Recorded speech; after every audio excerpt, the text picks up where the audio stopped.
Hello friends, எப்படி இருக்கீங்க? நான் ரொம்ப சூப்பராக இருக்கேன். நீங்கள் ரொம்ப நல்லா இருப்பீங்கன்னு நான் நினைக்கிறேன். இன்றைக்கி நான் வந்து இட்லிக்கு வந்து 2 வகையான சட்னி ரெசிபி தான் நம்ம சேனலில் நான் இந்த வீடியோ ஷேர் பண்ணுறேன். ஸோ வீடியோவை ஸ்கிப் பண்ணாமல் பாருங்கள். வாங்க வீடியோக்குள்ளாடி போகலாம். ஃபஸ்ட் நம்ம இட்லியை வேக வைக்கிறதுக்கு நம்ம இட்லி பாத்திரத்தில் இட்லி தட்டில் ஒவ்வொரு இதில் நான் எல்லாத்தையும் மாவு எல்லாமே விட்டு வைக்கிறேன். இப்போ நம்ம வேக வைக்கலாம். இட்லி மாவு ரெசிபி வேணும்னா மறக்காமல் ஷேர் பண்ணுங்கள். நான் கமெண்ட் பண்ணுங்கள், நான் ஷேர் பண்ணுறேன். இப்போ அது வேகட்டும். இப்போ நம்ம சட்னிக்கு என்னென்ன தேவைன்னு பார்க்கலாம். ஒரு பழுத்த தக்காளி ஒரு 2 பழுத்த தக்காளி எடுத்துக்கோங்க. கொஞ்சமாக தேங்காய் துருவல், அப்புறமா பச்சை மிளகாய், பூண்டு, அப்புறமா சின்ன வெங்காயம் நிறைய ஒரு கைப்பிடி அளவு, ஒரு கப்பளவு சின்ன வெங்காயம் எடுத்துக்கோங்க. அப்போ தான் இந்த சட்னி ரொம்ப சூப்பராக இருக்கும். ஃபஸ்ட் இப்போ இந்த சட்னி பண்ணுறதுக்கு நம்ம என்ன பண்ண போகிறோம்னா, ஒரு பேன் எடுத்துக்கோங்க. பேனில் ஆயில் கொஞ்சமாக ஆயில் ஆட் பண்ணிக்கோங்க. 1 ஸ்பூன் கிட்ட ஆயில் ஆட் பண்ணிக்கோங்க. 1 ஸ்பூன் ஆயிலில் தான் நம்ம எடுத்து வச்சுருக்க இன்க்ரீடியன்ட்ஸ் எல்லாமே வதக்கி எடுக்க போகிறோம். ஸோ கொஞ்சமாக ஆயில் ஆட் பண்ணிக்கோங்க. ஆயில் ஹீட் ஆனதுமே நம்ம எடுத்து வச்சுருக்க சின்ன வெங்காயம் ஆட் பண்ணிடலாம். இந்த சட்னிக்கு நிறைய சின்ன வெங்காயம் ஆட் பண்ணிக்கோங்க. சின்ன வெங்காயத்தில் நிறையவே சத்து இருக்குது. பெரிய வெங்காயத்தை கம்பேர் பண்ணும்போது சின்ன வெங்காயத்தில் நிறையவே சத்து இருக்குது. அப்புறமா நான் வீடியோ ஷூட் பண்ண மறந்துட்டேன். அப்புறமா இப்போ ஜீரகம், தக்காளி, பச்சை மிளகாய், பூண்டு இதையுமே அந்த ஆயிலில் நல்லா வதக்கி எடுத்துக்கோங்க. இது நல்லா வதங்கின அப்புறமா நம்ம தேங்காய் துருவல் ஆட் பண்ணிடலாம். இதை தக்காளி சட்னின்னு சொல்லுவாங்க. நிறைய பேர் இதை ட்ரை பண்ணியிருப்பீங்க. ஸோ தெரியாதவங்களுக்கு நான் வீடியோ ஷேர் பண்ணுறேன். பேச்சுலர்ஸுக்கு கண்டிப்பாக இது தெரியறதுக்கு வாய்ப்பில்லை. அம்மா பண்ணி தருவாங்க, நம்ம சாப்பிட்டோம் அப்படின்னு தான் இருப்போம். ஸோ நெக்ஸ்ட்டு தக்காளி வதங்கின அப்புறமா நம்ம தேங்காய் துருவலை ஆட் பண்ணிடலாம். தேங்காய் துருவலை ஆட் பண்ணி நல்லா வதக்கி விட்டுக்கோங்க. ரொம்பவே சூப்பராக இருக்கும். தோசை கூட சூப்பராக இருக்கும் தக்காளி சட்னி. இன்றைக்கி நான் இட்லி கூட தான் ட்ரை பண்ணியிருக்கேன். அப்புறமா கரி லீவ்ஸ் ஆட் பண்ணிக்கோங்க. அப்புறம் ஒரு கைப்பிடி அளவு மல்லித்தழை ஆட் பண்ணிக்கோங்க. ஸோ நிறைய பேருக்கு இந்த மல்லித்தழையோட ஸ்மெல் பிடிக்காது. ஆனால் இந்த மல்லித்தழையில் நிறைய ஹெல்த் பெனிஃபிட்ஸ் இருக்குது. ஸோ நம்ம மல்லித்தழை எடுக்கலாம். அதுவுமே நான் மல்லித்தழையுமே இந்த சட்னிக்கு அரைக்கிறதுக்கு நான் வதக்கும் போது ஆட் பண்ணுறேன். ஸோ கொஞ்சமாக லாஸ்ட்டாக சால்ட் ஆட் பண்ணிக்கோங்க. எல்லாமே நல்லா மிக்ஸ் பண்ணி விட்டுக்கோங்க. நம்ம இந்த மல்லித்தழை இருக்கு இல்லையா, அந்த மல்லித்தழையோட பச்சை வாசனை போகிற அளவுக்கு நம்ம வதக்கி விட்டுட்டே இருக்கணும். அப்புறமா ஸ்டவ் ஆஃப் பண்ணி விட்டுக்கோங்க வதங்கின அப்புறமா. இது ஆறட்டும். ஆறின அப்புறம் நம்ம மிக்சர் ஜாரில் போட்டு ஃபைன் பேஸ்ட்டை அரைச்சிட்டு வந்துடலாம். அப்புறமா இது தாளிக்கிறதுக்கு முக்கியமாக கொஞ்சமாக சின்னதாக கட் பண்ண பூண்டு, அப்புறமா சின்ன வெங்காயம். இப்போது நம்ம வதக்கி வச்சுருக்க இன்க்ரீடியன்ட்ஸ் எல்லாமே நல்லா ஆறிடுச்சு. இப்போ நான் நல்லா ஆறின அப்புறமா நம்ம மிக்சர் ஜாரில் போட்டு நல்லா ஃபைன் பேஸ்ட்டாக அரைச்சி எடுக்க போகிறோம். இந்த சட்னி நல்லா அரைச்சோம்னா தான் அதோட டேஸ்ட்டே நல்லாயிருக்கும். அப்படின்னா என்னென்னா, இந்த மல்லித்தழை எல்லாம் இருக்கு இல்லையா, அது நல்லா கிரைன் ஆகணும்.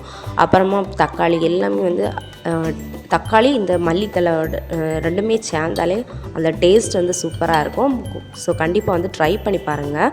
அப்புறமா லாஸ்ட்டாக ஒரு அரை ஸ்பூன் மல்லித்தூளும் ஒரு சின்ன பிஞ்சளவு மஞ்சள் தூள் ஆட் பண்ணி நம்ம ஃபைன் பேஸ்ட்டாக அரைச்சிட்டு வந்துடலாம். நான் இப்போ அரைச்சி முடித்த அப்புறம் உங்களுக்கு எப்படி இருக்குது அப்படின்றத காமிக்கிறேன்.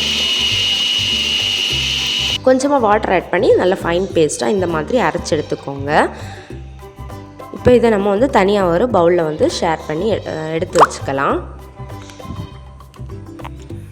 பார்த்திங்கன்னா தெரியும், நல்ல ஃபைன் பேஸ்ட்டாக அரைக்கணும். ரொம்ப பிசு பிசாக மையாக அரைச்சி எடுத்துக்கோங்க. அப்புறமா தாளிக்கிறதுக்கு ஒரு கடாய் எடுத்துக்கோங்க. சின்னதாக ஒரு கடாய் எடுத்து அதில் 1 ஸ்பூன் அளவு ஆயில் ஆட் பண்ணிக்கோங்க. கோகோனட் ஆயில் ஆட் பண்ணிக்கோங்க. அப்புறமா அரை ஸ்பூன் கடுகு ஆட் பண்ணிக்கோங்க. அப்புறம் கூடவே கடலைப்பருப்பு நான் ஆட் பண்ணுறேன். நீங்கள் உளுந்து பருப்பு இருந்துச்சுன்னா உளுந்து நீங்கள் ஆட் பண்ணிக்கலாம். அப்புறமா பாதி காஞ்ச மிளகாய், அப்புறம் சின்னதாக கட் பண்ணி எடுத்து வச்சுருக்க சின்ன வெங்காயம், பூண்டு, அப்புறமா கொஞ்சமாக கரி லீவ்ஸ் ஆட் பண்ணி எல்லாம் நல்லா கோல்டன் ஃப்ரை ஆகுற வரைக்கும் நல்லா வறுத்தெடுத்துக்கோங்க. இப்போது நம்ம ஆட் பண்ண இன்க்ரீடியன்ட்ஸ் எல்லாமே சூப்பராக ஃப்ரை ஆகிடுச்சு. இப்போ நான் ஸ்டவ் ஆஃப் பண்ணுறேன். ஆஃப் பண்ணிவிட்டு நம்ம எடுத்து வச்சுருக்க சட்னியில் தாளித்து கொட்டிடலாம். அவ்வளோதான், நம்மளோட தக்காளி வித் கொரியாண்டர் லீஃப் சட்னி வந்து சூப்பராக ரெடி ஆகிடுச்சு. தோசை இட்லி கூட கண்டிப்பாக இதை நீங்கள் ஷேர் பண்ணலாம். அப்புறமா வந்து லாஸ்ட்டாக வந்து மல்லித்தலை வந்து ஆட் பண்ணி நம்ம வந்து ஃபைனலாக வந்து இதை வந்து டேஸ்ட் பண்ணிடலாம். இப்போ வந்து சைடில் வந்து இட்லியும் வந்து சூப்பராக வந்து ரெடி ஆகிடுச்சு. இப்போ நம்ம இந்த இட்லியை வந்து தனியாக வந்து எடுத்து வச்சுக்கலாம்.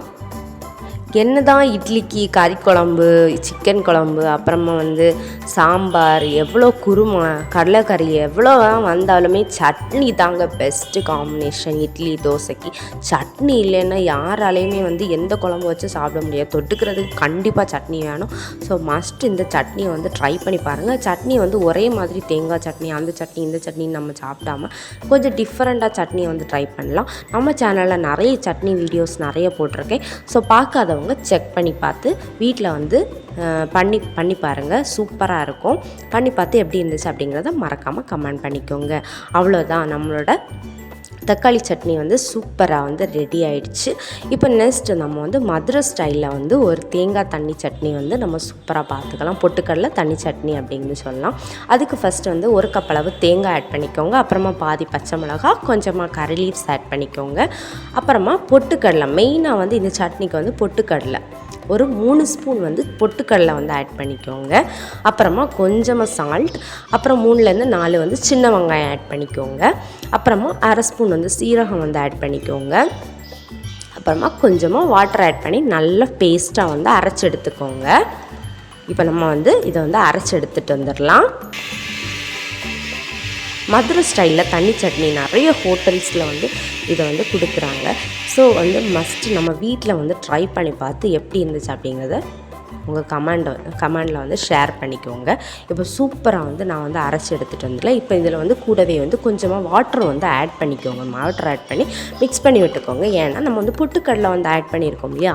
ஸோ கொஞ்சம் நேரத்தில் அது வந்து திக்காயிரும். ஸோ நம்ம வந்து நிறைய வந்து வாட்டர், இந்த சட்னியோட நேம் என்னதுன்னா தண்ணி சட்னி, மதுரை ஸ்டைல் தண்ணி சட்னி. ஸோ எவ்வளோ தான் உங்களுக்கு வாட்டர் வேணாலும் நீங்கள் வந்து ஆட் பண்ணிக்கோங்க. இப்போ லாஸ்ட்டாக வந்து நம்ம ஃபைனலாக வந்து சட்னிக்கு வந்து தாளிக்கணும். அதுக்கு வந்து ஒரு கடாய் எடுத்துக்கோங்க. ஒரு ஸ்பூன் வந்து ஆயில் ஆட் பண்ணிக்கோங்க. ஆயில் ஹீட் ஆனதுமே சின்ன வெங்காயம் மஸ்ட்டு வந்து இந்த சின்ன வெங்காயம் வந்து ஆட் பண்ணிக்கோங்க இந்த தண்ணி சட்னிக்கு. அப்புறமா ஆயில் ஹீட் ஆனதுமே நான் ஒரு ஸ்பூன் வந்து கடுகு வந்து ஆட் பண்ணுறேன். அப்புறமா கரி லீவ்ஸ் வந்து ஆட் பண்ணிக்கோங்க. அப்புறம் சின்ன வெங்காயம். இந்த தாளிக்கிறதுக்கு இந்த சட்னிக்கு வந்து மெயினாக வந்து கடுகு இருந்துச்சுன்னா சூப்பராக இருக்கும் இந்த தண்ணி சட்னி. அப்புறமா வந்து சின்ன வெங்காயம், அப்பப்போ அந்த தண்ணியாக இருக்க சட்னியில் சின்ன வெங்காயம் லைட்டாக வந்து கடிக்கும்போது சூப்பர் டேஸ்ட்டாக இருக்கும். அவ்வளோதான், நம்மளோட மதுரை ஸ்டைல் தண்ணி சட்னி சூப்பராக வந்து ரெடி ஆகிடுச்சு. இப்போ நம்ம இதுவுமே இட்லி கூட வந்து ஷேர் பண்ணி சூப்பராக சாப்பிட்லாம். இட்லிக்கு வந்து பெஸ்ட்டு காம்பினேஷன். அவ்வளோதான், அப்படியே இட்லியை வந்து தட்டில் எடுத்து வச்சுட்டு அப்படியே மேலே ஃபுல்லாக சட்னியை ஊற்றி நல்ல இட்லி வந்து ஊறுற அளவுக்கு நம்ம கொஞ்சம் நேரம் வெயிட் பண்ணி வச்சுட்டு ஒரு 5 மினிட்ஸ் அப்புறம் சாப்பிட்டு பாருங்கள். சூப்பராக இருக்கும், அமிர்தமாக இருக்கும். ஸோ கண்டிப்பாக இதை நீங்கள் உங்கள் வீட்டில் ட்ரை பண்ணி பார்த்து எப்படி இருந்துச்சு அப்படிங்கிறத மறக்காமல் கமெண்ட் பண்ணிக்கோங்க. இன்னும் சூப்பரான வெரைட்டியான நிறைய ரெசிபியோடு நான் உங்களை மீட் பண்ணுறேன். நம்ம சேனலில் நிறையவே காம்பினேஷனுக்கு ஏற்ற மாதிரி டிஷ்ஷஸ் நிறையவே வந்து ஷேர் பண்ணியிருக்கேன். ஸோ மஸ்ட் வீடியோவை எல்லா வீடியோஸையும் வந்து பார்த்துக்கோங்க. அப்புறம் நிறைய பேர் சப்ஸ்கிரைப் பண்ணாமல் நம்ம வீடியோஸை வந்து பார்த்துட்ருக்கீங்க. ஸோ சப்ஸ்கிரைப் பண்ணிவிட்டு நம்ம வீடியோஸை பாருங்கள், லைக் பண்ணுங்கள், ஷேர் பண்ணுங்கள் உங்கள் ஃப்ரெண்ட்ஸ் ஃபேமிலி மெம்பர்ஸ் கூட. ஸோ இன்னும் சூப்பரான டேஸ்டியான ஹெல்த்தியான ரெசிபியோடு நான் உங்களை மீட் பண்ணுறேன். அது வரைக்கும் tata, bye bye, thanks for வாட்சிங்.